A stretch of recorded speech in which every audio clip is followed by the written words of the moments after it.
Vader has these constant dreams and meditations of himself in an alternate universe. His dreams conclude of himself as a Jedi Master on Coruscant with Padme, who is elected as Supreme Chancellor, alongside his children. And in this scene, in this comic, it's just Luke. Now, as he meditates in dreams, he learns of different things about his past life and things that he would have wanted to happen in comparison with his life now, and deeper things that the books don't even reveal to us. For example, in today's video, we'll learn just what he wanted to name Luke, but never got the chance because, he was kind of burning on Mustafar. As Padme and Anakin prepare for her to go out to the entire galaxy and the Senate, she gets massive stage fright, or galactic fright, where Anakin consoles her and supports her, telling her that she's been ready for it her whole life. If you notice, that's little Padawan Luke beside them, but his name isn't Luke. This is because Anakin was there during the pregnancy and got to name him. As Padme tells him that the galaxy is done with politicians, that she thinks Anakin should be leading them, a Jedi could only do this job so well. She worries about making the wrong decisions, basically, where he just keeps being a supportive husband and tells her that she'll be okay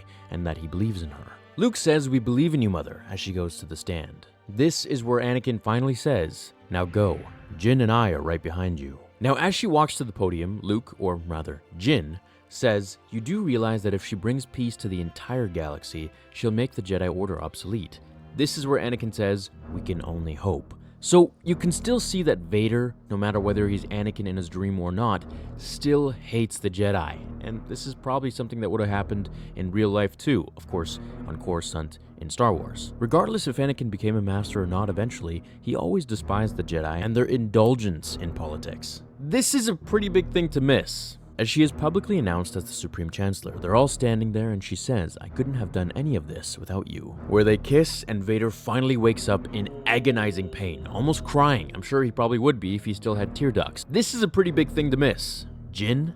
Qui-Gon Jinn? Why wouldn't he call his son Ben or Obi-Wan or Kenobi? The fact that he calls him Jin but in Vader's dream is not really as surprising as you'd think. Qui-Gon was really the only one that believed in Anakin, and he was the one who made the council promise to fulfill his wish. He was supposed to be the master that Anakin never had. He was the one who believed in him, and I'm sure he would have handled Anakin so differently. Obi-Wan, as much as I like him, was far too strict and rigid with the rules of the Jedi Order and politics. Qui-Gon was much more in tune with the Force. He trusted it, and trusted his gut instinct. He would have listened to Anakin when he first told him about his mother. He would have guided him to not worry about being on the council or caring for their acknowledgement of him being a master. That his skills weren't determined by a rank, but rather what he could do, and that wasn't something they could take away from him. His connection to the Force was his gift, and no title would change that. Anakin would have been in a far better place, and so would have the galaxy if Qui-Gon had trained him.